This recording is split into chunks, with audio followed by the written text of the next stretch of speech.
Hello mga kakabsat, mga kabagang. Tips ko lang ito sa mga magkakaibigan. Oo, maganda may kaibigan. Pero sabi nga, maganda sila pagka kasama mo. When you laugh with you. But when you cry alone. Ano ibig sabihin nun?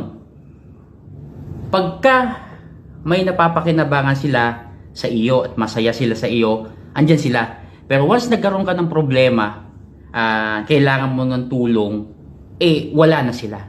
So ngayon, ang kailangan po, i-distansya natin ang sarili natin. Magkaroon tayo ng limitasyon.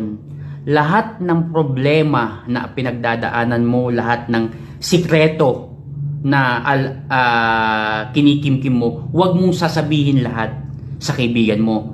Trust no one. Kasi yung kaibigan mong yan, pwedeng maging kaaway mo pagdating ng araw. Kaya wag kang magbibigay, magkwekwento na pwedeng ititira niya sa iyo.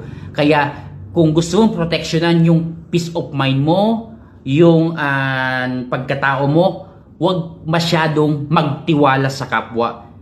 Tama na yon na may kaibigan ka, pero hindi lahat ng sikreto, lahat ng buhay mo o problema sasabihin mo sa kanya. Kasi trust no one.